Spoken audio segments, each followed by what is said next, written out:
Hello friends, बहुत बहुत स्वागत है आप सभी का तुलियारिस के इस डिजिटल प्लेटफॉर्म पर। दोस्तों, ये जो हमारी रामबाण टेस्ट सीरीज है, आज उसका पहला टेस्ट है और ये जो पहला टेस्ट है वो आधारित है यूनिट नंबर 1 पर। इसमें जो भी इम्पोर्टेंट क्वेश्चन बनते हैं या फिर ऐसे क्वेश्चन जो बहुत सारे क्वेश्चंस को समेटे हुए हैं, उनके विषय में अपनी चर्चा करेंगे। तो दोस्तों, साथ ही साथ कोशिश कीजिएगा आप आंसर देने का, तभी इस टेस्ट सीरीज का मज़ा आने वाला है और कुछ आप नया सीखेंगे दोस्तों। तो उम्मीद करता हूं कि ये टेस्ट सीरीज आपके लिए बहुत ही लाभदायक होगी और आपकी तैयारी को एक मजबूत आधार प्रदान करने का काम करेगी। तो चलिएगा शुरू करते हैं आज के टेस्ट को और देखते हैं आज का हमारा पहला प्रश्न।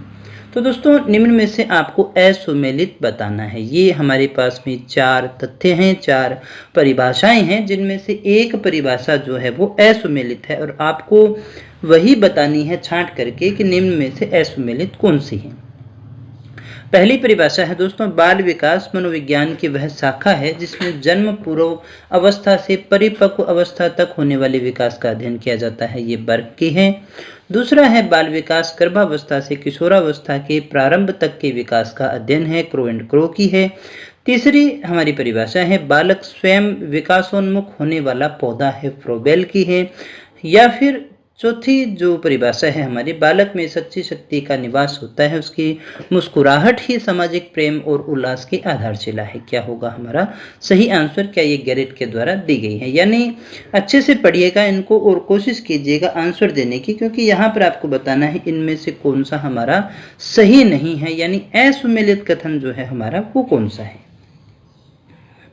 तो आंसर दीजिएगा दोस्तों, ऑप्शन आपके सामने है, कमेंट करके बताइएगा और चेक करते हैं हमारा इसका जो सही आंसर कौन सा है, यानी निम्न में से असुमेलित कौन सी है दोस्तों। तो दोस्तों, हमारा यहाँ जो सही आंसर है वो है नंबर 4, यानी बालक में सच्ची शक्ति का विकास होता है। बालक में सच्ची शक्ति का विकास होता है, निवास होता है, उसकी मुस्कुराहट ही सामाजिक प्रेम और उल्लास की आधारशिला है। ये गैरेट की दी हुई परिभाषा नहीं है, बल्कि ये परिभाषा है मारिया मोंटेसरी की। किसकी है दोस्तों? ये मारिया मोंटेसरी की परिभाषा है। अब यहाँ कुछ चीजें और समझ लेते हैं दोस्तों। ये प्रश्न जो था इसका उद्देश्य था कि आप बाल विकास की जो मूल अर्थ है उसको समझ जाएं। तो बाल विकास क्या है दोस्तों? बाल विकास मनोविज्ञान की ही एक शाखा है, यानी मनोविज्ञान जो विषय है उसकी ही एक ब्रांच है बाल विकास। और इस बाल विकास के अंदर अध्ययन किसका किया जाता है? जन्म पूर्व अवस्था, यानी कि गर्भावस्था जो है ना, वहां से लेकर के मेच्योरिटी यानी परिपक्व अवस्था वो प्राप्त करता है, तब तक उसके विकास का अध्ययन किया जाता है। ऐसा कहने वाले कौन थे दोस्तों? बर्क थे। कौन थे दोस्तों? बर्क थे। यानी ये क्या कहते हैं कि मनोविज्ञान की ही एक ब्रांच है बाल विकास, और बाल विकास के अंदर हम विकास का अध्ययन करते हैं कहां से कहां तक का, यानी गर्भावस्था, जन्म पूर्व शब्द का प्रयोग इनके द्वारा किया गया है। दूसरी जो हमारी परिभाषा थी, बाल विकास गर्भावस्था से लेकर के किशोरावस्था के प्रारंभ तक के विकास का अध्ययन है, ये क्रो एंड क्रो की है, दोनों लगभग एक जैसी ही है। तीसरी परिभाषा है बालक स्वयं विकासोन्मुख होने वाला पौधा है। बालक स्वयं विकासोन्मुख होने वाला पौधा है, ये प्रोबेल की है। ये थोड़ी सी अलग स्टेटमेंट है, इसलिए आ जाती है दोस्तों। और यहाँ बालक में सच्ची शक्ति का निवास होता है, उसकी मुस्कुराहट ही सामाजिक प्रेम है। ये दोनों ही क्वेश्चन आपसे पूछे जा सकते हैं। तो यहाँ एक चीज हम अच्छे से समझ जाते हैं दोस्तों कि बाल विकास, ये जो बाल विकास किसकी शाखा है? ये मनोविज्ञान की ही एक शाखा है। और बाल विकास में हम बालक के विकास का अध्ययन करते हैं, जो शुरू होता है कहाँ से? गर्भावस्था से शुरू होता है और कहाँ तक पढ़ते हैं अपने इसको? किशोरावस्था तक पढ़ते हैं। तो यहाँ पर बहुत सारे अच्छे अच्छे प्रश्न बनते हैं। निम्न में से कौन सा कथन सत्य है या असत्य है, वैसे क्वेश्चन भी आपसे यहाँ से पूछे जा सकते हैं। थोड़ी और बात अपने इसके विषय में कर लेते हैं ताकि आपको कुछ और नए प्रश्न भी मिल सके दोस्तों। एक और विद्वान हुए हमारे सामने, जेम्स ड्रेवर। तो दोस्तों देखिएगा, जेम्स ड्रेवर क्या कहते थे? जेम्स ड्रेवर जो है वो ये कहते हैं कि बाल मनोविज्ञान की ही एक शाखा है, बाल विकास जो है वो मनोविज्ञान की ही एक शाखा है, जिसमें जन्म से लेकर के परिपक्व अवस्था तक का अध्ययन किया जाता है। यानी ये भी क्या बात कहता है? वही बात कहता है जो बाकी लोग कह रहे हैं दोस्तों। एक हरलोक जो हैं वो क्या कहते हैं दोस्तों, उनकी विषय में भी बात कर लेते हैं। हर लोग ये कहते हैं कि विकास जो है, विकास की सीमा अभिवृद्धि तक ही सीमित नहीं है। यानी हम ऐसा न माने कि विकास जो है वो अभिवृद्धि पर आकर के रुक जाता है, बल्कि ये प्रौढ़ावस्था के लक्ष्य की ओर आगे भी हमें इसको लेके जाना है। कहाँ तक? प्रौढ़ावस्था के लक्ष्य की ओर प्रगतिशील क्रम तक रहता है दोस्तों।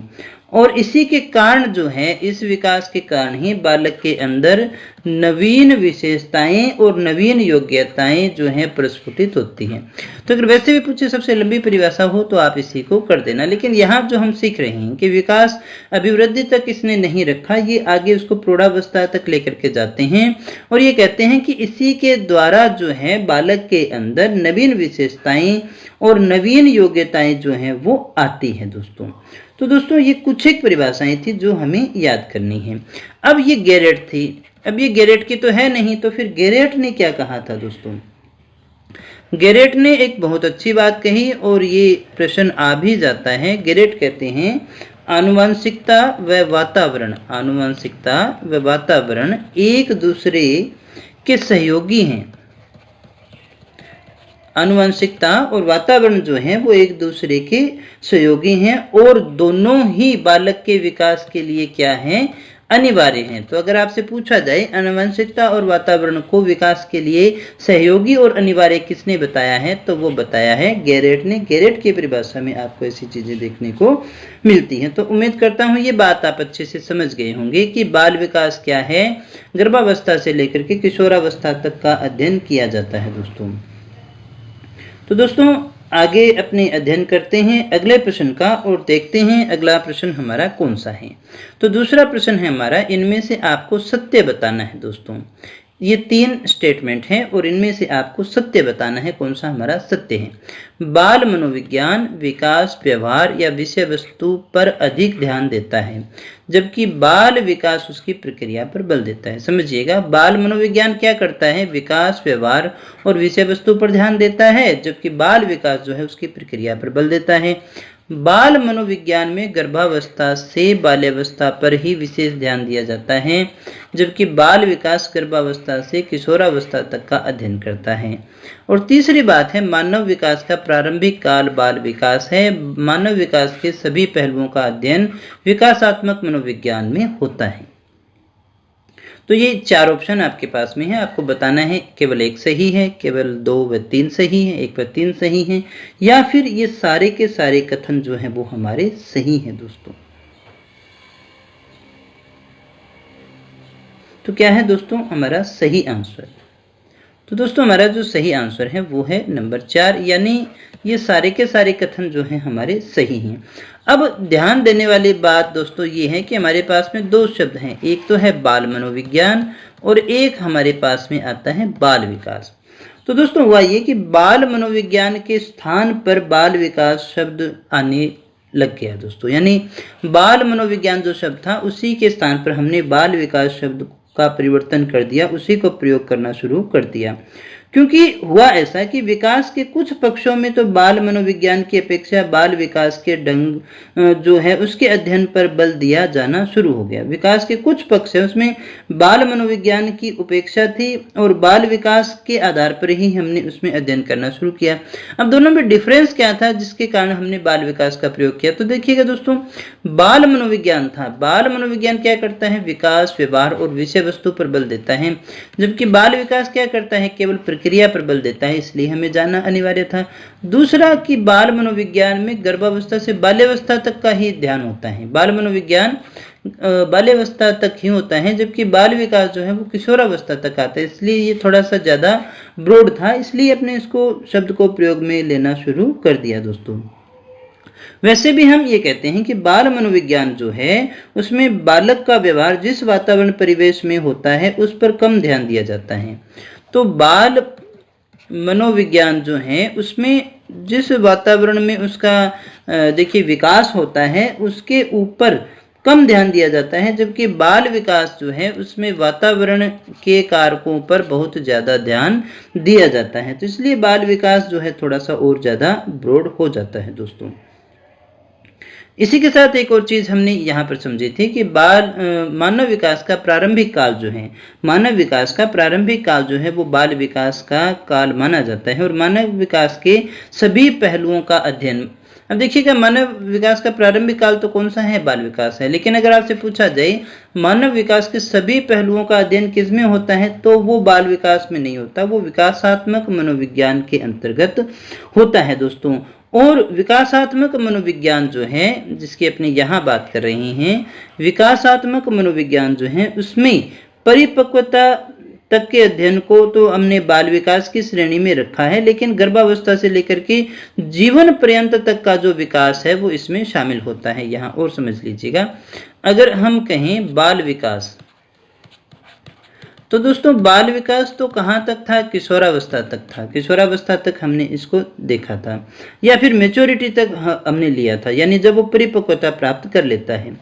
लेकिन जो विकासात्मक मनोविज्ञान है ये गर्भावस्था से शुरू होता है और कहाँ तक अध्ययन करता है दोस्तों? ये जीवन पर्यंत तक ये अध्ययन करने का कार्य करता है। तो बाल मनोविज्ञान जो है वो बालक तक रह गया, बाल विकास जो है वो परिपक्वता तक चला गया, और विकासात्मक मनोविज्ञान में पूर्ण जीवन का गर्भावस्था शुरू से लेकर के अंत तक, यानी गर्भ से लेकर के कब्र तक का जो अध्ययन है वो विकासात्मक मनोविज्ञान के अंतर्गत किया जाता है। ये तीनों में डिफरेंस था जो आप उम्मीद करता हूं अच्छे से समझ गए होंगे दोस्तों। बात करते हैं अगले प्रश्न की। तो तीसरा हमारा प्रश्न है श्रीमती हरलोक।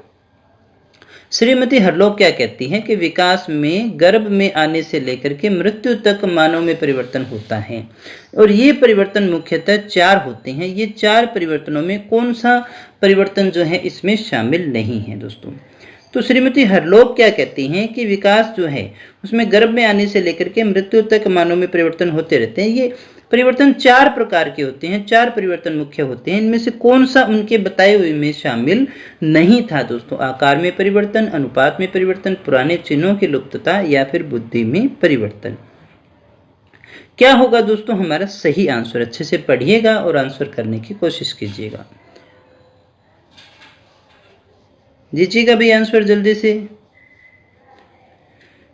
तो दोस्तों हमारा जो सही आंसर है वो है नंबर 4, ये नहीं था। बुद्धि में परिवर्तन को हमने शामिल नहीं किया था, आकार में परिवर्तन था दोस्तों आकार में परिवर्तन का मतलब अपने क्या लेंगे? शारीरिक और मानसिक दोनों रूप से आकार में परिवर्तन दिखाई देता है। जैसे अंगों की ऊंचाई है, वजन है, इसके अलावा आकार है वो बढ़ता है, शब्द भंडार यानी उसकी वोकैबुलरी है वो बढ़ने लगती है, कल्पना शक्ति बढ़ने लगती है। तो आकार में परिवर्तन शारीरिक और मानसिक अपने दोनों लेकर के चलते हैं। फिर अपने अनुपात में परिवर्तन की बात करें तो बालक में आयु के साथ साथ अनुपात में परिवर्तन होता है दोस्तों। पहले वो कल्पनाशील होता है, फिर वो धीरे धीरे क्या करता है? वास्तविकता की ओर बढ़ता है। तो जिस अनुपात में शारीरिक विकास होगा, जिस अनुपात में शरीर विकास करेगा, उसी अनुपात में मन भी विकास करता है, यानी ये दोनों पैरेलल में चलते हैं। हम कहें पुराने चिन्हों की लुप्तता, जैसे जैसे विकास होगा पुराने चिन्ह, जैसे हमने कहा दूध के दांत क्या होते हैं? लुप्त होते चले जाते हैं। सीने में थाइमस ग्रंथि लुप्त हो जाती है, मस्तिष्क के साथ में जो पीनियल ग्रंथि है वो भी धीरे धीरे लुप्त हो जाती है, यानी पुराने चिन्ह लुप्त होंगे। चौथा ये था, ये नहीं था। चौथा हमारे पास में था नए चिन्हों का उदय। तो पुराने चिन्हों का तो क्या होता है? लोप होता है। नए चिन्हों का क्या होता है? उदय होता है। जैसे पुराने में क्या हुआ? दूध के दांत गिर गए तो स्थायी दांत हमारे पास में आ गए। इसी के साथ दाढ़ी, मूंछ आना, जो शारीरिक परिवर्तन है वो इसमें होते हैं, यानी पुराने चिन्हों का तो लोप हो जाता है और नए परिवर्तन जो है इसमें आते हैं। अगले प्रश्न को देखते हैं। अगला हमारा प्रश्न है चौथा, विकास में शामिल है। इनमें से कौन कौन सी ऐसी चीजें हैं जिनको अपने विकास में शामिल करते हैं दोस्तों? वृद्धि, क्षमता, परिपक्वता, वातावरण के साथ में अंतःक्रिया, कौन सी है इनमें से जो विकास में शामिल है दोस्तों? केवल 1 व 2 है, 2, 3, 4 है, केवल 1 व 3 है, या फिर सभी हैं?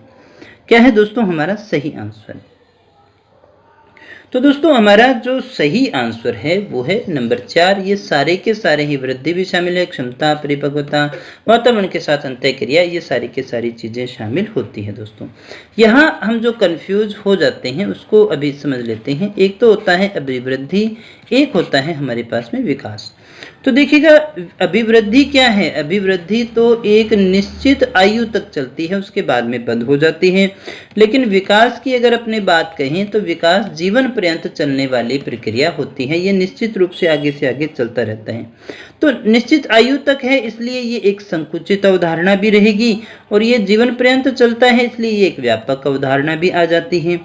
इसका कोई निश्चित क्रम नहीं है, अभिवृद्धि का कोई निश्चित क्रम नहीं होता, लेकिन विकास का एक निश्चित क्रम होता है। जैसे शैशवावस्था से बाल्यावस्था, बाल्यावस्था से किशोरावस्था, प्रौढ़ावस्था, वृद्धावस्था, ऐसे अपने चलते हैं दोस्तों।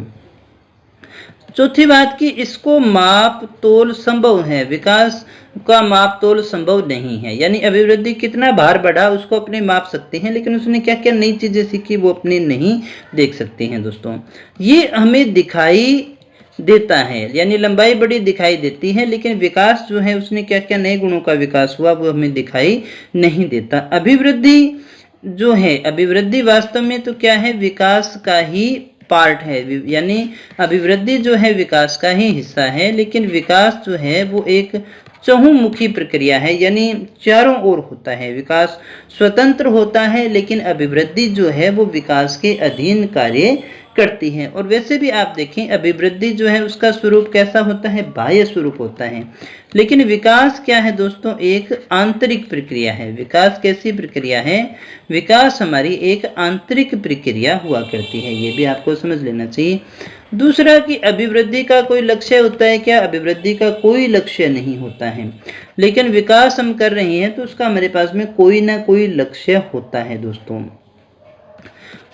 ये अभिवृद्धि जो होगी वो सदैव रचनात्मक होगी। परिवर्तन कैसे होते हैं? रचनात्मक होते हैं, लेकिन ये रचनात्मक भी हो सकते हैं और साथ ही साथ विनाशात्मक भी हो सकते हैं। दोनों में से कोई सा भी हो सकता है दोस्तों। तो दोस्तों ये कुछ एक बातें थी जो हमने इसी के साथ साथ में समझ ली है, जो भी कई बार परीक्षा में आ जाती हैं अभिवृद्धि और विकास के अंतर्गत। आगे बढ़ते हैं और आगे बढ़ते हुए अगले प्रश्न की अपनी बात करते हैं। विकास के संबंध में निम्न में से सत्य है। सिफेलोकोडल जो है इसमें विकास सिर से पैर की ओर होता है। प्रोक्सिमो डिस्टल बालक का विकास केंद्र से प्रारंभ होकर सिरों की ओर होता है। पहले रीढ़ की हड्डी का विकास होता है और उसके बाद भुजाओं का, और उसके बाद फिर हाथ की उंगलियों का विकास होता है दोस्तों। भुजाओं और फिर हाथ की उंगलियों का विकास होता है। कौन सा इसमें से आपको बताना है सत्य है या फिर क्या सारे के सारे सत्य हैं? इसमें से आपको बताना है सही आंसर हमारा कौन सा होगा, क्या है हमारा सही आंसर दोस्तों।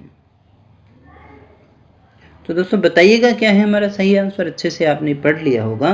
तो दोस्तों हमारा जो सही आंसर है वो है नंबर 4, यानी ये सारे के सारे कथन क्या है हमारे बिल्कुल सही हैं दोस्तों। अब देखिएगा कुप्पुस्वामी जो विद्वान है, कुप्पुस्वामी ने ये शब्द प्रयोग किया कि विकास जो है वो सिर पदाभिमुख होता है। सिर पदाभिमुख यानी कि सिफेलोकोडल हुआ करता है दोस्तों। और दूसरा एक सिद्धांत होता है समीप दूराभिमुख, जिसे प्रोक्सिमो डिस्टल के नाम से जाना गया है दोस्तों। यानी सिफेलोकोडल को अपने सिर पादमुखी भी कह सकते हैं। इसे अपने एक और नाम देते हैं मस्तक बोधमुखी, ये भी हम इसको कहते हैं। यानी पहले जो बालक का विकास होगा वो मस्तक का होता है और फिर पैरों का होता है, इस तरह से चलता है। यानी विकास का सामान्य सा सिद्धांत है वो सिर से पैर की ओर होता है। कभी आपने छोटे बच्चे को देखा होगा, वो सबसे पहले क्या सीखता है? गर्दन संभालना सीखता है, फिर बैठना से यानी धड़ संभालना सीखता है, और चलना सबसे लास्ट में सीखता है। यानी सिर से पैर की ओर होता है, इसीलिए उसके पैर और हाथ छोटे भी होते हैं ना, धड़ है ना की अपेक्षा। तो ये जो होता है ना, कि विकास सिर से पैर की ओर होता है। सोचो अगर क्या हो कि वो सिर की बजाय पहले चलना सीख जाए तो बेचारे का सिर तो संभलना शुरू नहीं हुआ और वो घिसटता रहेगा ना पीछे के पीछे से। एक कल्पना करके देखो किस तरह से वो चल रहा होगा ना। तो विकास जो है वो सिर से पैर की ओर होता है। प्रोक्सिमो डिस्टल का मतलब है विकास केंद्र से प्रारंभ होकर सिरों की ओर होता है। जैसे मान लीजिएगा कोई तरबूज है तो वो यहाँ से विकसित नहीं होगा, वो केंद्र से विकसित होता है। जो चीजें हैं वो बाहर की ओर, यानी केंद्र से किधर विकास होगा, सिरों की ओर होता है दोस्तों, न कि बाहर से अंदर की ओर होगा, बल्कि अंदर से बाहर की ओर होता है, केंद्र से सिरों की ओर ये हुआ करता है दोस्तों। ये बात हमें अच्छी सी समझ लेनी चाहिए। और ये आता है विकास की दिशा का सिद्धांत के अंतर्गत, यानी विकास कैसे होता है, सिर से पैर की ओर होता है दोस्तों। अगले प्रश्न की बात करें, विकास के संबंध में निम्न में से असत्य कथन कौन सा है। वृद्धि और विकास की गति एवं दर एक सी नहीं रहती है। गामक और भाषा विकास एक निश्चित क्रम में होता है दोस्तों। विकास की प्रक्रिया सदैव अविराम गति से निरंतर नहीं रह पाती है। विकास लंबवत न होकर चक्राकार या वर्तुलाकार होता है दोस्तों। क्या है हमारा सही आंसर, अच्छे से पढ़िएगा, बिल्कुल आसान सा और बढ़िया प्रश्न है ये, इसमें से क्वेश्चन आ ही जाता है।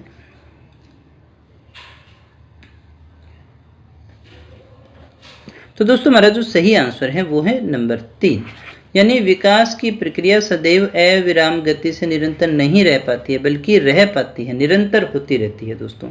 अब देखिएगा, समझ लीजिएगा इसको, वृद्धि और विकास की गति जो है वो सदैव एक जैसी नहीं रहती है। वैसे तो विकास लगभग बराबर रहता है, लेकिन गति इसकी एक जैसी नहीं रहती है। जैसे हम बात करें शेषावस्था की, तो शेषावस्था में शुरू में गति कैसी होती है दोस्तों, तीव्र होती है, लेकिन बाद में क्या हो जाएगी, मंद पड़ जाएगी। किशोरावस्था के प्रारंभ में इसकी गति तेज होती है, बाद में फिर धीमी पड़ जाती है। इस प्रकार जो वृद्धि है वो ऐसे नहीं चलती, बल्कि ऐसे ऐसे ऐसे ऐसे, इसमें उतार चढ़ाव हमें देखने को मिलता है। दूसरी बात, हम यहाँ पर एक और सिद्धांत ले सकते हैं, विकास क्रम का सिद्धांत, यानी विकास जो है वो एक क्रम में चलता है दोस्तों, एक सीक्वेंस के अंतर्गत चलता है, जिसमें गामक और भाषा विकास आता है दोस्तों। ये एक निश्चित क्रम में होता है।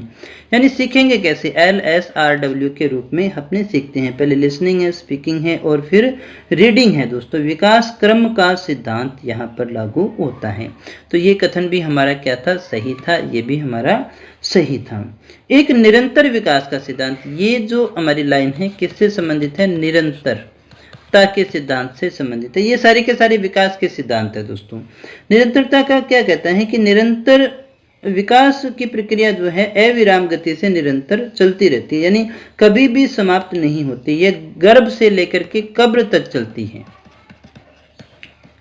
कहां से कहां तक, गर्भ से लेकर के कब्र तक, यानी कि गर्भावस्था से लेकर के मृत्यु पर्यंत तक ये चलती रहती है दोस्तों। एक और सिद्धांत अपने इसमें देख लेते हैं जो हमारा आता है एकीकरण का सिद्धांत। एकीकरण का सिद्धांत, तो दोस्तों एकीकरण का सिद्धांत क्या कहता है, एकीकरण का सिद्धांत ये कहता है कि पहले बालक के संपूर्ण अंगों का विकास होगा। पहले क्या होगा दोस्तों, संपूर्ण अंग विकसित होंगे और उसके बाद में वो क्या करेगा, फिर अंगों के अन्य भागों को चलाना सीखता है। उसके बाद में अंगों को चलाना सीखता है। जैसे हमने कहा, पहले हाथों को, फिर उंगलियों को, बाद में हाथ और उंगलियों को एक साथ हिलाता है दोस्तों। कभी आपने देखा होगा, आप खाना खा रहे हैं, बच्चा आपके पास में चल के आता है तो वो पूरा का पूरा हाथ रखता है दोस्तों, फिर वो आगे इन चीज़ों को पकड़ना सीखता है दोस्तों। इसे अपने विशिष्ट से सामान्य की ओर भी कह सकते हैं दोस्तों, सामान्य से विशिष्ट की ओर भी कह सकते हैं, क्योंकि वो एक सामान्य क्रिया है दोस्तों। पहले वो सामान्य यानी पूरा हाथ रखता है और फिर धीरे धीरे वो इन चीज़ों की तरफ बढ़ता है। फिर एक हमने यहाँ देखा, विकास लंबवत न होकर चक्राकार या वर्तुलाकार प्रक्रिया होती है। पहले एक स्टेज आती है, फिर वो दूसरी में पूरी करता है, फिर वो तीसरे में पूरी करता है। इस प्रकार से एक सीक्वेंस है। विकास कभी इस तरह से रेखीय नहीं चलेगा, ये आए तो बिल्कुल गलत हो जाएगा। विकास हमेशा इस तरह से चलता है, उसका एक सर्किल होता है दोस्तों। जैसे पहले उसमें वृद्धि होगी, फिर परिपक्वता आएगी, फिर वृद्धि आएगी, फिर परिपक्वता आएगी, फिर वृद्धि आएगी, फिर परिपक्वता आती है। इस तरह से वो बढ़ता है, न कि हमेशा क्या होगा, एक जैसे ही वो हमेशा चलता रहता है दोस्तों। इसके अलावा ये और याद रख लीजिएगा, एक और सिद्धांत आता है इसका, वंशानुक्रम और वातावरण की अंतःक्रिया का सिद्धांत। वंशानुक्रम और वातावरण की अंतःक्रिया का सिद्धांत ये क्या कहता है दोस्तों? ये कहता है कि बालक का विकास केवल वंशानुक्रम पे नहीं है, बल्कि वंशानुक्रम और वातावरण दोनों की अनुक्रिया के ऊपर डिपेंड करता है। एक और ले लीजिएगा, ये भी आ जाता है व्यक्तिगत विभिन्नता का सिद्धांत। दोस्तों ये सारे हम पढ़ रहे हैं विकास के सिद्धांत। व्यक्तिगत विभिन्नता का सिद्धांत ये क्या कहता है दोस्तों? सभी बालकों में भी विकास जो है वो एक जैसा नहीं होता। प्रतिभाशाली का अच्छा होता है, मंदबुद्धि का थोड़ा कम होता है। शारीरिक, मानसिक, भाषा, संवेगात्मक में कोई ना कोई भिन्नता होती है, इसीलिए अलग अलग होता है दोस्तों। और विकास का प्रतिमान कैसा होता है? सभी जगह समान होता है, समान प्रतिमान में होता है दोस्तों। जैसे हम ये कहें कि एक पशु से उत्पन्न संतान पशु ही होगी, एक इंसान से उत्पन्न संतान इंसान ही होगी दोस्तों। अब समान प्रतिमान को आप ऐसे भी ले सकते हैं कि विश्व में सारी जगह विकास एक जैसे ही होता है। शैशवावस्था आएगी, फिर बाल्यावस्था, किशोरावस्था। कभी आपने ऐसा नहीं देखा होगा शैशवावस्था से सीधा ही जो है वो किशोरावस्था में चला गया हो दोस्तों, तो ऐसा भी नहीं होता है। विकास की अपने कभी न कभी भविष्यवाणी भी कर सकते हैं, यानी ये जो अंदाजा है वो अपने लगा सकते हैं कि आने वाले समय में इसका जो विकास है वो किस प्रकार का होगा दोस्तों। आगे बढ़ते हैं अगले प्रश्न की ओर। अगला जो हमारा प्रश्न है वो है शैशवावस्था को नामकरण विस्फोट की अवस्था किसने कहा है? ये बहुत ही शानदार प्रश्न है दोस्तों, और इसमें से बहुत सारे प्रश्न निकलते हैं। गैरेट ने, प्याजे ने, स्टैनले हॉल ने, ब्रिजेस और ब्रिजेस ने, किसने कहा है दोस्तों नामकरण विस्फोट की अवस्था का सिद्धांत किसने कहा है? क्या है हमारा सही आंसर? तो दोस्तों हमारा जो सही आंसर है वो है नंबर 2, पियाजे ने कहा था। पियाजे ने कहा था नामकरण विस्फोट का सिद्धांत कहा था। अब दोस्तों शैशवावस्था सामान्यतः अपने 0 से 5 वर्ष अपने इसको मान लेते हैं, ये शिशु अवस्था होती है। और यही क्या होती है? यही होती है दोस्तों भावी जीवन की आधारशिला। यहाँ बहुत सारे प्रश्न हैं दोस्तों, अच्छे से देखना, अच्छे से इनको समझने की कोशिश करिएगा। यही क्या होती है? खिलौनों की अवस्था भी है, इसमें खिलौनों से वो खेलता भी है। इसी में क्या होता है दोस्तों? आत्म प्रेम होता है, बच्चे को खुद से बहुत ज्यादा प्रेम होता है। ये खतरनाक काल भी होता है दोस्तों, ये खतरनाक काल भी होता है। इसे अपीली काल भी कहा जाता है। खतरनाक काल या अपीली काल जो कहा वो किसने कहा? हरलोक ने कहा है, ये याद रख लेना, ये पूछा जा सकता है। इसको बक्की अवस्था के नाम से भी जानते हैं। क्या कहते हैं इसे? बक्की अवस्था। ये सारे अच्छे अच्छे प्रश्न हैं दोस्तों जो मैं आपको बता रहा हूँ, और अच्छे से आपको इनको याद में रखना है, अन्यथा मामला गड़बड़ हो जाएगा। ये इस समय देखिएगा दोस्तों, बच्चा क्या होता है? बादशाह होता है, जो उसकी डिमांड है सारी पूरी की जाती है, तो इससे इसको बादशाह की अवस्था भी कहते हैं। संस्कारों का इसी समय निर्माण होता है, इसलिए इसे संस्कारों की अवस्था कहते हैं। इस समय नैतिकता नहीं होती है, तो इसलिए नैतिकता की अभाव की अवस्था भी कहते हैं। इस समय जो बच्चा सीखता है वो कैसे सीखता है? वो अनुकरण के द्वारा ही सीखता है। कैसे सीखेगा दोस्तों? अनुकरण के द्वारा ही सीखता है। एक हमारे विद्वान आते हैं क्रो एंड क्रो, नाम आपने सुना होगा, crow and crow. Crow and crow क्या कहते हैं? 20वीं जो शताब्दी है, 20वीं जो हमारी शताब्दी है, उसे बालक की शताब्दी कहा है। बालक की शताब्दी या फिर शिशु की शताब्दी कहने वाले कौन है? तो वो है दोस्तों क्रो एंड क्रो ने ये नाम दिया है दोस्तों। प्री स्कूल एज अगर आपसे पूछा जाए, प्री स्कूल एज अगर आपसे पूछा जाए तो भी कौन सी होगी? तो भी वो शैशवावस्था ही हुआ करती है। और इसे हम अगर कहें सीखने का स्वर्ण काल, तो भी हमारी बात क्या होगी? बिल्कुल सही हो जाएगी। इसे हम सीखने का स्वर्ण काल भी कहते हैं दोस्तों। थोड़ा स्पीड से है तो इसलिए लिखने में थोड़ा इधर उधर हो, तो आप मेरी भावनाओं को समझ लीजिएगा, है ना, कि मैं क्या कहना चाहता हूँ। इसे जीवन का सबसे महत्वपूर्ण काल भी कहा जाता है, क्योंकि नींव जो है वो यहीं से पड़ती है, शारीरिक और मानसिक दोनों ही। इसलिए इसे जीवन का सबसे महत्वपूर्ण काल भी कहा जाता है। इसमें बच्चे के पास में कोई चिंतन नहीं होता, इसलिए इसको अतार्किक चिंतन की अवस्था भी अपने कहते हैं। इसमें जो व्यवहार होता है बच्चे का वो मूल प्रवृत्ति पर आधारित होता है। किस पर होता है? मूल प्रवृत्ति पर आधारित होता है। एक और याद रखिएगा, इसमें संवेग जो होते हैं वो क्षणिक आते हैं, तो क्षणिक संवेग की अवस्था भी कौन सी कहलाएगी, यही कहलाएगी। इसके लिए आप किंडरगार्टन, खेल या फिर मोंटेसरी जो विधि है उसको काम में ले सकती हैं, जो आपके लिए इम्पोर्टेंट है। बात करते हैं अगले प्रश्न की। अगला हमारा प्रश्न है, बाल्यावस्था को जीवन का अनोखा काल किसने कहा है। बड़ा ही अच्छा प्रश्न है। बाल्यावस्था को जीवन का अनोखा काल कहने वाले कौन है। गैरेट और विल्सन है, कॉल एवं ब्रूस है, कोलगेट और देखिए ब्रूस है ना, इस तरह से भी याद रख सकते हैं। स्टैनले हॉल है, ब्रिजेस और ब्रिजेस है। क्या है दोस्तों हमारा सही आंसर। बाल्यावस्था को जीवन का अनोखा काल किसने कहा है, क्या है हमारा सही आंसर। तो दोस्तों बाल्यपन में बच्चा जो है वो कोलगेट से ब्रश करना सीख जाता है। तो अब तो आप समझ गए होंगे कौन सा था सही आंसर हमारा, वो था कोल एवं ब्रूस। कौन है दोस्तों, कोल एवं ब्रूस। तो ये इसने कहा है बालक को जीवन का अनोखा काल। क्यों कहा है दोस्तों, जब वो 6 का होता है तो वो उग्र होता है, 7 का होता है तो वो क्या हो जाता है दोस्तों, उदासीन हो जाता है।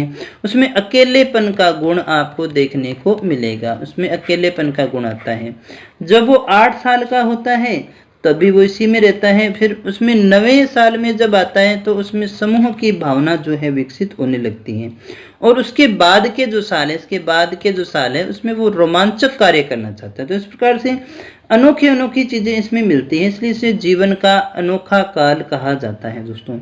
इस काल के अंदर ही बालक की जो औपचारिक शिक्षा है वो शुरू हो जाती है। बालक की औपचारिक शिक्षा इसी समय शुरू हो जाती है।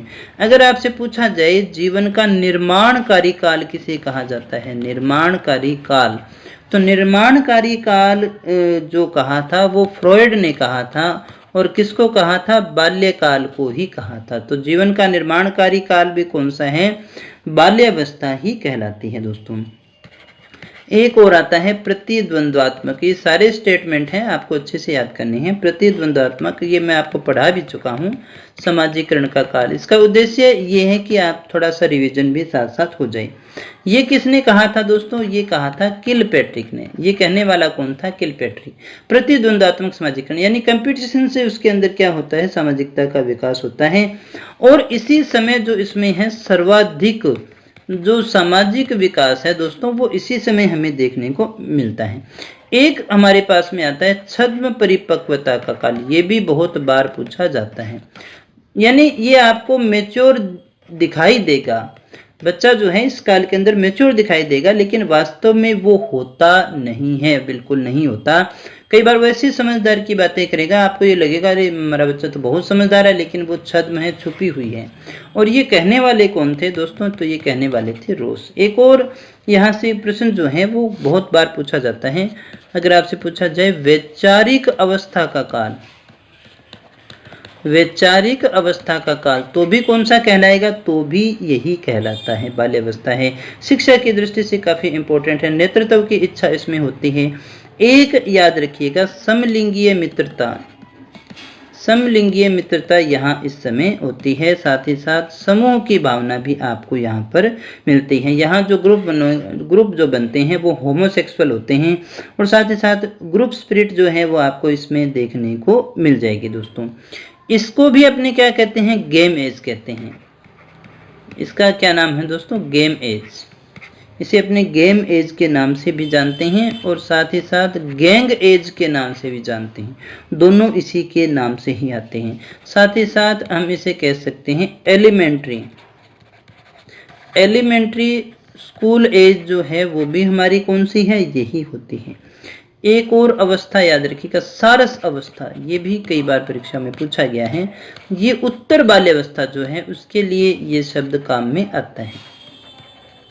उत्तर बाल्यावस्था के लिए ये शब्द हमारे काम में आता है। और इसके अलावा डर्टी एज अगर आपसे पूछा जाए, डर्टी एज कौन सी है, तो भी यही होगी। स्मार्ट एज अगर आपसे पूछा जाए, कितने नाम आ चुके हैं दोस्तों इसके, स्मार्ट एज भी कौन सी होगी, यही होगी। और अगर आपसे पूछा जाए मूल दुश्चिंता की अवस्था, तो भी कौन सी रहेगी, तो भी यही रहेगी। और ये कहा था कैरेन हार्नी ने, कैरेन हार्नी ने ये कहा था। लगभग 9 साल के आसपास वो निरुद्देश्य घूमना भटकना शुरू कर देता है। तो बिना कार्य भ्रमण, बिना कार्य भ्रमण की जो अवस्था है वो भी कौन सी है, वो भी बाल्यावस्था ही होती है दोस्तों। इस अवस्था में रुचियों में परिवर्तन होता है, कभी उसमें किसी रुचि का विकास आपको देखने को मिलेगा, कभी कोई सा हो जाता है। ये कहा था कोल व ब्रूस ने। किसने कहा था रुचियों में परिवर्तन होता है? कोल व ब्रूस ने दोस्तों। ये जो है मूर्त चिंतन की अवस्था होती है, इसमें चिंतन जो होता है वो कैसा होता है? मूर्त चिंतन होता है। और एक सबसे इंपॉर्टेंट क्वेश्चन, बाल्यावस्था में सबसे कम कामुकता होती है। अगर आपसे पूछा जाए बालक में सबसे कम कामुकता किस काल में होती है, तो वो इसी में होता है। और बालक सदैव कैसा होता है? भय मुक्त होता है, उसको डर नहीं लगता है अन्य चीजों से। तो दोस्तों आगे बढ़ते हैं और बात करते हैं अगले प्रश्न के विषय में। तो अगला जो हमारा प्रश्न है वो है किशोरावस्था का जनक किसे कहा जाता है? स्टैनले हॉल को, रोस को, स्ट्रैंग को, या फिर क्रो एंड क्रो को? क्या है हमारा सही आंसर? तो दोस्तों हमारा सही आंसर क्या है इनमें से चेक करिएगा। हमारा जो सही आंसर है वो स्टैनले हॉल है, रोस है, स्ट्रैंग है या क्रो एंड क्रो? बिल्कुल स्टैनले हॉल ने बहुत ज़्यादा योगदान दिया था, इसलिए हम इसे क्या करते हैं, इसको दो मत करिएगा भाई। इसका सही आंसर क्या होगा? स्टैनले हॉल है। स्टैनले हॉल को किशोरावस्था का जनक अपने मानते हैं। तो किशोरावस्था का जनक कौन है? Stanley hall. अब ये जो शब्द है किशोरावस्था, इसके लिए एक और शब्द हमारे पास में आता है एडोलेसेंस। एडोलसेंस, एडोलसेंस जो है ये इस शब्द की उत्पत्ति जो है वो लैटिन भाषा के शब्द से हुई है। कौन सा? ये सारे लैटिन से ही निकले हुए होते हैं दोस्तों, एडोल्सियर। और इसका जो अर्थ होता है वो है परिपक्वता की ओर बढ़ना, यानी इसमें बालक क्या करता है? परिपक्वता की ओर बढ़ रहा है, यानी अब वो क्या हो रहा है? मैच्योर होता जा रहा है। अब ये एडोलसेंस नामक पुस्तक है, ये 1904 में लिखी गई थी। कब लिखी गई थी दोस्तों? 1904 में प्रकाशित हुई थी। और इसके प्रकाशक कौन थे? Stanley hall. इसके प्रकाशक कौन थे दोस्तों? स्टैनली हॉल थे दोस्तों। और इसने इस पुस्तक में लिखा किशोर में जो भी परिवर्तन दिखाई देते हैं वो अचानक होते हैं। इन्होंने अचानक विकास का सिद्धांत भी दिया था दोस्तों। और उनका अचानक होते हैं, उसका पूर्व की जो अवस्थाएं हैं ना उसके साथ में कोई भी संबंध नहीं होता। इसे आकस्मिक सिद्धांत के नाम से जानते हैं। और एक इन्होंने एक पुनरावृत्ति का सिद्धांत भी दिया था, जिसके विषय में भी आगे किसी प्रश्न में अपने डिस्कस कर लेंगे दोस्तों। और इनका ये जो सिद्धांत है सर्वश्रेष्ठ माना जाता है, और इसीलिए स्टैनले हॉल जो है इन्हें अपने किशोरावस्था का जनक भी कहा करते हैं दोस्तों। तो काफी इंपॉर्टेंट हमारा प्रश्न था।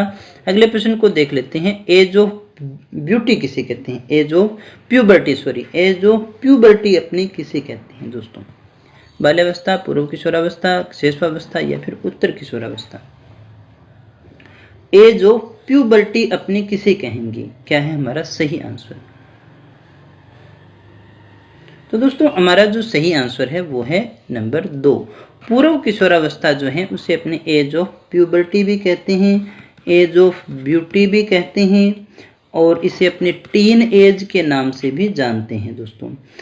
इसमें देखिएगा जो आयु है उसमें लड़कों की अपेक्षा लड़कियों का विकास जो है वो तीव्र गति से हमें देखने को मिलता है। यहाँ कुछ एक चीजें और अपने देख लेते हैं, कुछ और शब्द आते हैं जहां से प्रश्न आ जाते हैं। New birth period,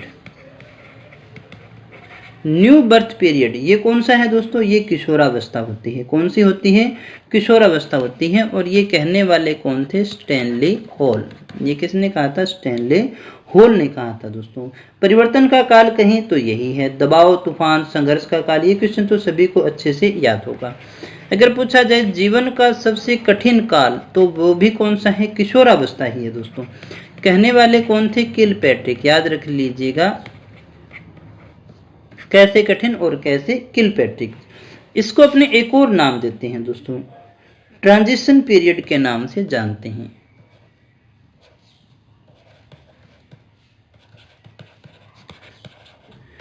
transition period, transition period यानी कि परिवर्ती अवस्था, इसे अपने परिवर्ती अवस्था भी कहते हैं। त्वरित विकास, वैसे इसका नाम एक और आता है गोल्डन एज, है ना, सबसे स्वर्णिम होती है, सबसे ज़्यादा सपने, सबसे ज़्यादा आनंद का काल।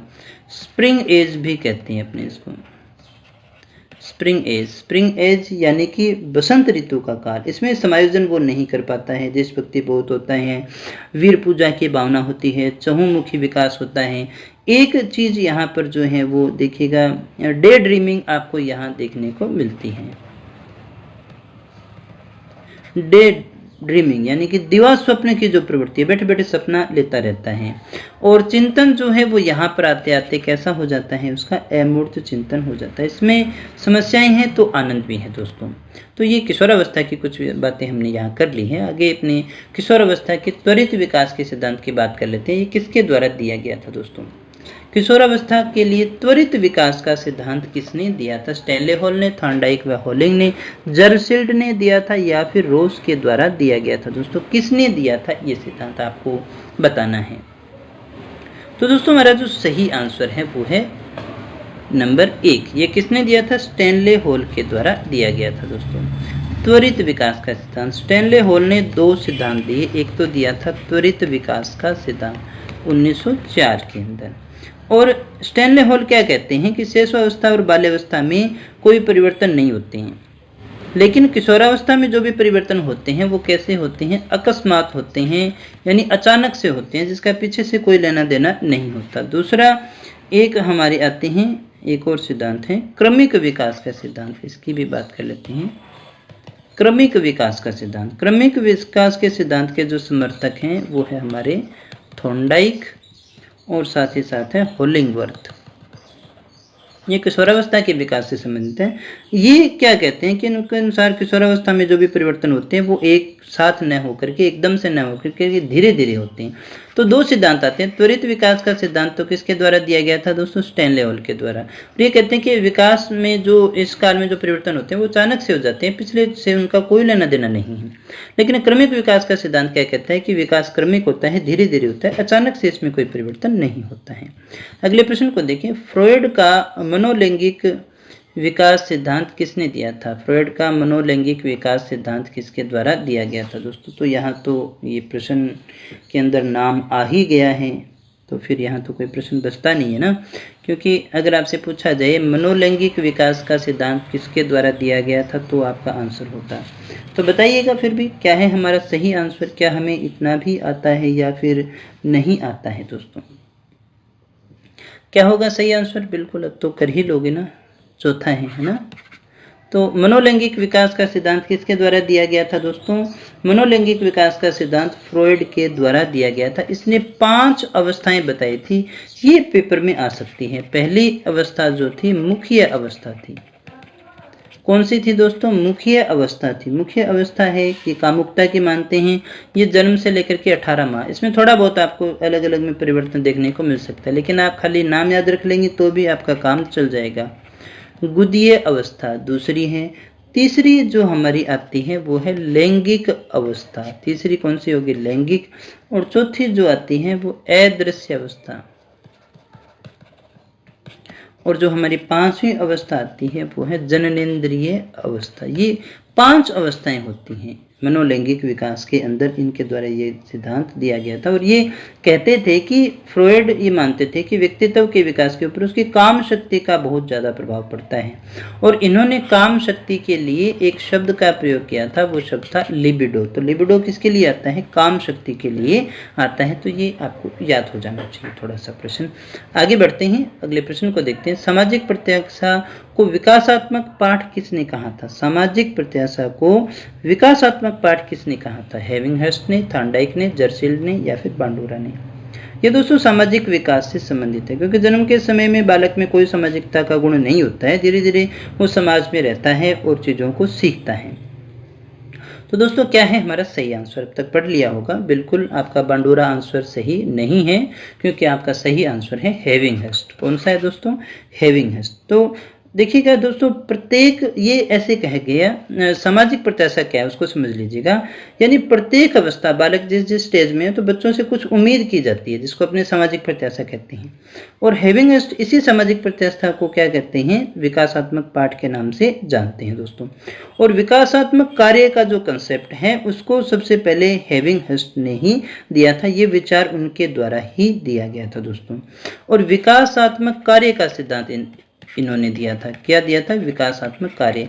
और यहाँ पर इनका विकासात्मक कार्य से जो था अर्थ था कि उम्र के अनुसार कार्य, कि बालक की जो अवस्था है यानी वो 4 साल का है तो उम्र के अनुसार उसका कार्य होना चाहिए, वो कर रहा है या नहीं कर रहा है। अगले प्रश्न को देखते हैं दोस्तों। अगला हमारा जो प्रश्न है वो है 14वां प्रश्न। सामाजिक प्रत्याशा को विकासात्मक पाठ किसने कहा था दोस्तों? तो ये दोनों क्वेश्चन तो सेम ही हो गए हैं, ये अपने पढ़ चुके हैं। अगले प्रश्न को देख लेते हैं। किसने कहा कि खेल का मैदान सामाजिकता का निर्माण स्थल होता है? ये किसने कहा था, किसके द्वारा कहा गया है दोस्तों? इनमें से कौन सा है हमारा सही आंसर? किसने कहा? हेविंगहर्स्ट ने, स्किनर और हैरिसन ने, जर्सिल्ड ने या फिर बांडोरा ने? किसके द्वारा कहा गया है? क्या है हमारा सही आंसर? तो दोस्तों हमारा सही आंसर है नंबर 2, स्किनर व हैरिसन के द्वारा कहा गया।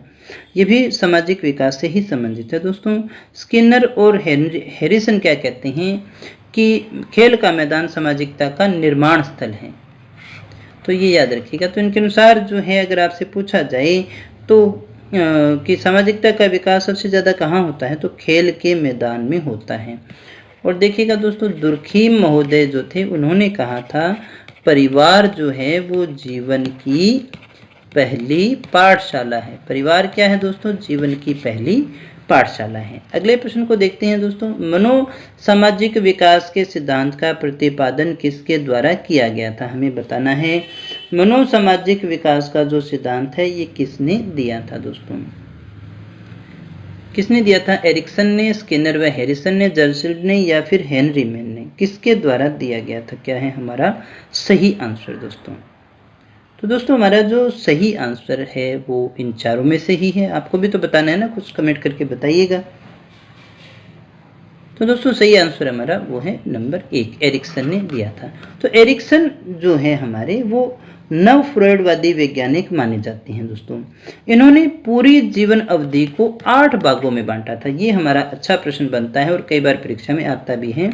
तो इसमें कौन कौन सी 8 आती हैं उनको देख लीजिएगा। विश्वास बनाम अविश्वास, पहली कौन सी है दोस्तों? विश्वास बनाम अविश्वास।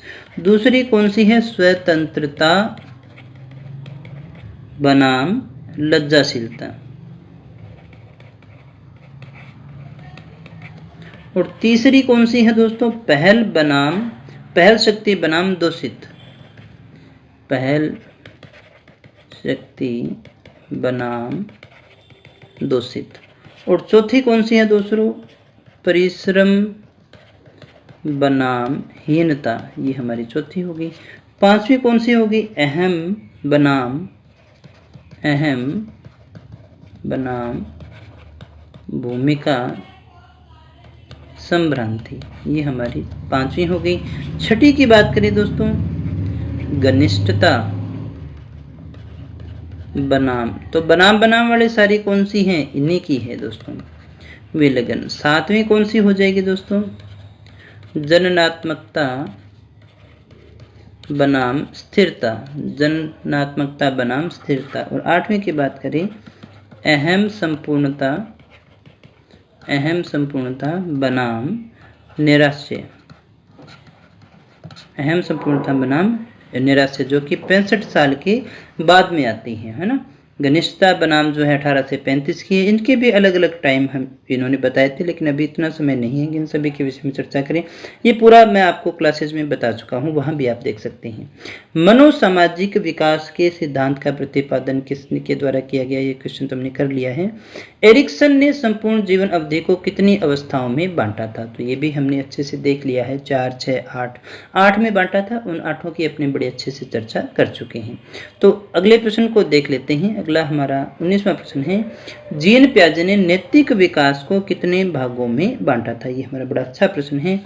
जीन पियाजे ने नैतिक विकास को कितने भागों में बांटा था? इन्होंने कितने भागों में बांटा? 4, 6, 2, 5, कितने भागों में बांटा दोस्तों? तो दोस्तों क्या है हमारा सही आंसर? 2 भागों में बांटा था। कितने भागों में बांटा था? 2 भागों में।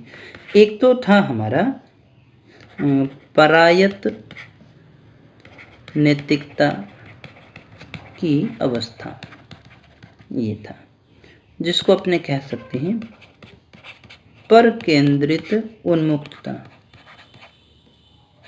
मुक्ता, ये 2 से 8 वर्ष तक का टाइम होता है ना। इसको नैतिक वास्तविकता की अवस्था भी कहते हैं। इसका एक और नाम आता है नैतिक वास्तविकता की अवस्था, ये भी हम इसे कहते हैं। इसे दबाव की नैतिक अवस्था भी कहते हैं, दबाव की नैतिक अवस्था, ये भी इसे कहा जाता है दोस्तों। 2 से 8 वर्ष तक का ये टाइम होता है नैतिक वास्तविकता का समय। और वैसे तो ये मानते हैं कि स्टार्टिंग के अंदर तो जो बालक होता है वो कैसा होता है, वो गैर नैतिक हुआ करता है दोस्तों। फिर दूसरा जो इसका आता है वो आता है स्वायत्त नैतिकता की अवस्था। स्वायत्त नैतिकता की अवस्था या उन्मुखता की अवस्था, ये 9 से 11 वर्ष तक की होती है। इसमें आत्म केंद्रितता की भावना जो है वो लुप्त हो जाती है दोस्तों। अगले प्रश्न को देख लेते हैं। 20वां प्रश्न है हमारा, सामाजिक और सांस्कृतिक विकास का सिद्धांत किसने दिया था दोस्तों? वाइगोत्स्की ने, फ्रॉइड ने, ब्रूनर ने या फिर हरमन ने, किसके द्वारा दिया गया था दोस्तों? क्या है हमारा सही आंसर?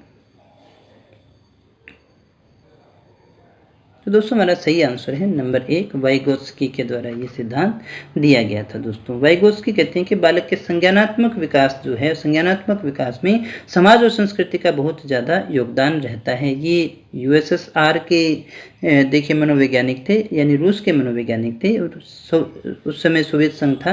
और इन्होंने कहा था कि खेल के मैदान के अंदर बालक का सबसे ज़्यादा विकास होता है दोस्तों। इन्होंने सांस्कृतिक और जैव सामाजिक विकास का सिद्धांत दिया। इसमें सिद्धांत में 2 तथ्य इन्होंने बताए थे। एक जो है वो ZPD के नाम से जाना जाता है, zone of proximal development theory. तो इसके अंदर उन्होंने ये बताया कि जब बालक कोई काम करना चाहता है तो वो उस काम को करने के लिए सक्षम नहीं है, तो वो अपने बड़े माता पिता इनका सहारा लेता है, जिसे अपने निकटतम विकास का सिद्धांत कहते हैं। निकटतम विकास का सिद्धांत के नाम से जानते हैं। इसमें इसको कार्य करने के, ZPD में कार्य करने के 2 तरीके होते हैं इसके पास में। एक तो है लोअर लिमिट, एक तो कौन सी होगी दोस्तों? लोअर लिमिट उसके पास में होती है। इसमें क्या करेगा, ये उसका व्यक्तिगत स्तर है। इसमें बालक कोई भी कार्य स्वयं बिना किसी दूसरे की सहायता से करता है, लोअर लिमिट है। लेकिन दूसरी कौन सी होगी दोस्तों? Higher limit. हायर लिमिट, अब इसमें हायर लिमिट में क्या होगा, उच्चतर सीमा है। इसमें किसी कार्य को करने के लिए बाहरी मदद उसको लेनी पड़ती है दोस्तों। तो बच्चा अपने आप काम कर रहा है। एक बच्चा जिसे सीखने में बाहरी सहायता मिलती है, तो वो बाहरी मदद से सीखा हुआ जो बच्चा है वो कार्य को ज़्यादा अच्छे ढंग से कर सकता है दोस्तों। ZPD में आता है। एक हमारे पास में आता है स्कैफोल्डिंग। 2 इन्होंने बताए थे, 2 तरीके बताए थे जिनकी अपनी बात कर रही हैं। तो एक तो हमारे पास में था ZPD, और अपने सिद्धांत में इन्होंने 2 तथ्य दिए थे। स्कैफोल्डिंग में इन्होंने कहा था कि बालक जिस प्रक्रिया में 4 स्तरों में पूरी होती है।